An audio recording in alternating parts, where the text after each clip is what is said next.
유령 의사 아시죠? 상담하는 의사 따로 있고 술마하는 의사 따로 있고, 이게 사실 일반 분들은 인터넷 같은 데 많이 보이는 병원이면 무조건 유명한 병원이고 잘하는 병원인 줄 아는데, 하이프 시술만 받으면 뭐 이쁜이 수술하고 소음 순정 이런 것도 다 공짜로 해준다. 결국은 비용은 2배로 또 들잖아요. 몸은 몸대로 더 고생하고 몸은 또 망치고 재수술이면 술은 더 어려워지죠.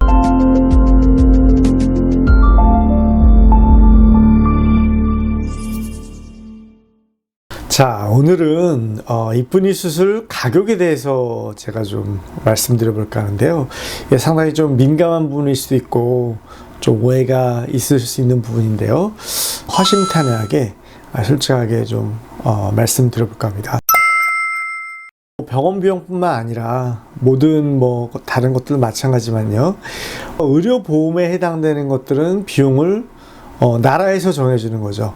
의료보험 가격이라는 게 정해져 있습니다. 그래서 병원별로 차이가 없죠. 1차, 2차, 3차 병원에 따라서 다를 수는 있겠지만, 보험 진료 외에 그냥 일반 진료, 뭐 미용 진료라든지 비보험 진료는 당연히 가격은 병원마다 다 다를 수밖에 없습니다.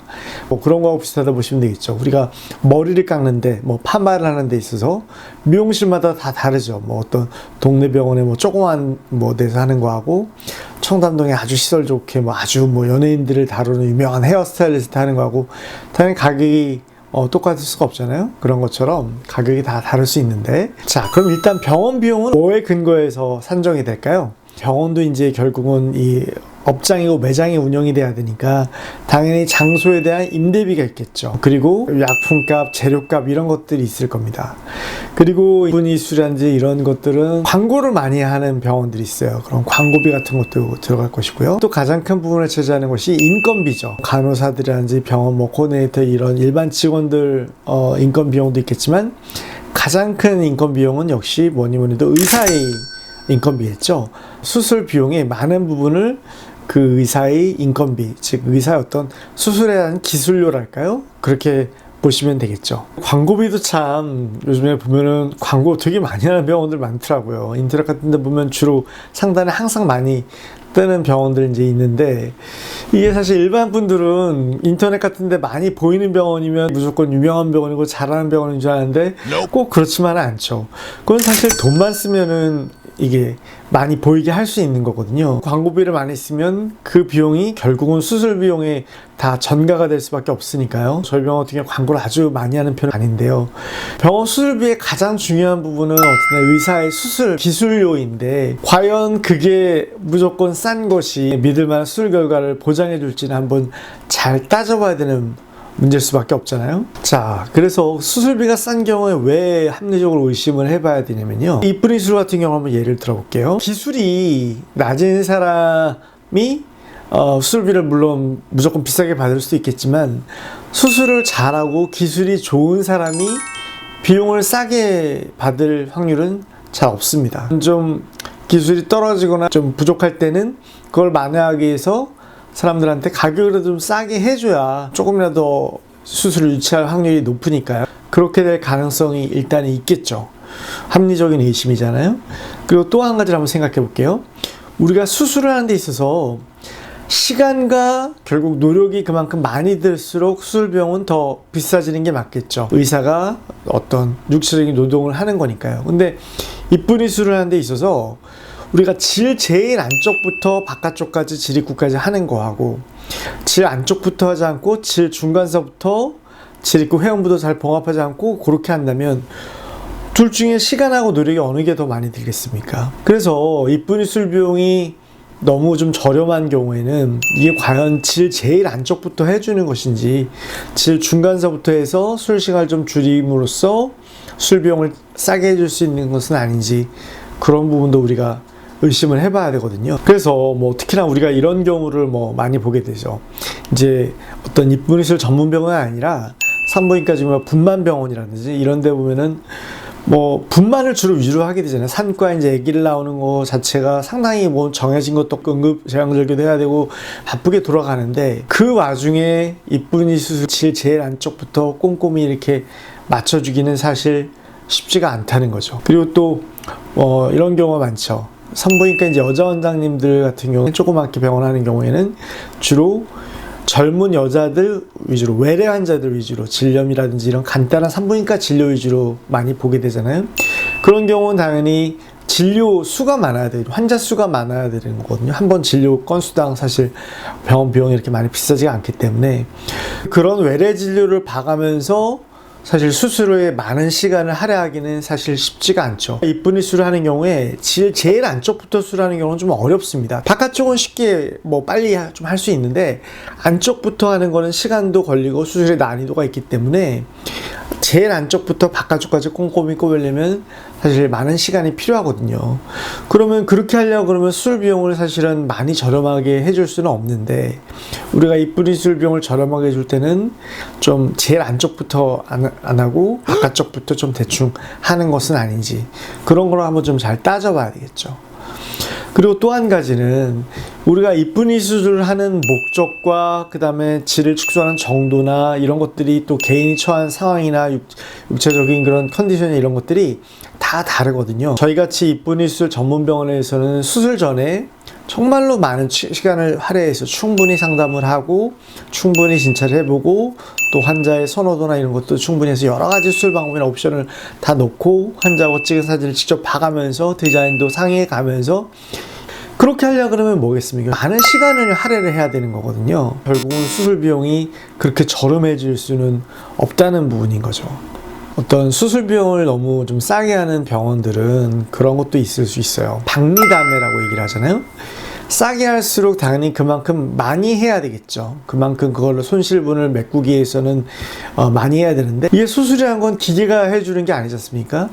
의사가 아주 초집중을 해서 수술을 정성껏 해야 되는데 한 명이 할 시간을 갖다가 그 돈을 좀 싸게 해서 여러 명을 하게 한다 그러면 당연히 수술에 대한 집중도와 정성이 당연히 떨어질 수밖에 없는 것이고, 본인 의사도 알게 모르게 놓치는 부분이 발생할 수가 있는 것이고요.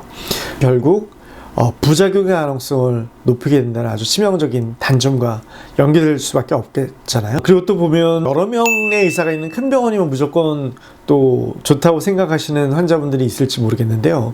수술 받는 데는 꼭 사실 그런 건 아니죠. 물론 우리가 병원 규모가 크고 하면은 뭐 어떤 전신 마취를 하거나 그런 병원에 있어서는 뭐 응급 상태에 대해서 좀 더 잘 대처가 되고 그럴 수 있을런지 모르겠지만, 이쁜이 수술이나 이런 거는 그런 게 아니잖아요. 그렇게 큰 수술도 아니고 전신 마취를 하는 것은 아니기 때문에. 성형외과 수술도 그렇잖아요. 병원이 크고 의사가 많다고 해서 그 많은 의사들이 동시에 한 환자의 뭐 수술을 하고 진료 보고 이런 게 아닙니다. 각자 다 각자의 의사들이 각각의 환자들을 많이 보고, 그래서 사실 뭐 최근에도 그런 문제가 많이 됐었잖아요. 유령 의사 아시죠? 상담하는 의사 따로 있고 수술만 하는 의사 따로 있고, 수술도 처음부터 끝까지 하는 게 아니라 공장에서 물건 찍듯이 분업화 돼가지고 하는 경우도 있단 말이죠. 근데 그렇게 하는 게 시간은 최대한으로 효율적으로 쓸 수 있고 자원 배분은 잘할 수 있어서 돈은 많이 벌 수 있는데, 정말 처음에 상담했던 의사가 처음부터 끝까지 뭐 소독 드레싱까지 다 같이 하는 저희 병원 같이 그렇게 정성 들여 하는 거와 비교했을 때 과연 그게 비교가 될 수 있느냐는 거죠. 비용은 당연히 그런 데서 더 싸게 해줄 수는 있거든요. 수술이란 거는 단순히 그렇게 물건 찍어내듯이 할 수 있는 게 아니잖아요. 요즘에 뭐 작은 근종 치료하는 데서 하이프라 그래서 수술 안 하고 뭔가 외부적으로 비침습적으로 초음파를 때려가지고 한다는 그런 시술을 많이 요즘에 유행으로 번지고 있죠. 강남에서 병원 그런 것만 전문으로 하는 병원들이 아주 많이 생기는 것을 볼 수가 있는데요. 일부 병원들 중에 그렇게 얘기하는 병원들이 있어요. 하이프 시술만 받으면 뭐 이쁜이 수술하고 소음 순정 이런 것도 다 공짜로 해준다, 이렇게 또 환자들을 유혹하는 병원들이 있더라고요. 그게 공짜겠습니까? 세상에 그런 공짜는 없죠. 공짜가 아니라 그 하이프 시술 비용이 사실 다 그게 녹아져 있는 거예요. 그게 다 실손보험 처리해가지고 다 보험사하고 커넥션이 있기 때문에 사실은 그렇게 많이 비싸게 받는 것이고, 환자한테는 공짜라고 달콤한 말로 유혹을 하지만 그게 그렇게 실제로 공짜겠습니까? 또 그렇게 수술을 한들 하이프를 전문으로 하는 병원들에서 그런 이쁜이 수술이나 그런 거에 대해서 얼마나 신경을 쓰겠습니까? 돈 되는 거는 하이프 시술인데 그거는 곁가지로 하는 건데 제일 안쪽부터 꼼꼼하게 진짜 환자 그 개개인의 상담을 해서 맞춤형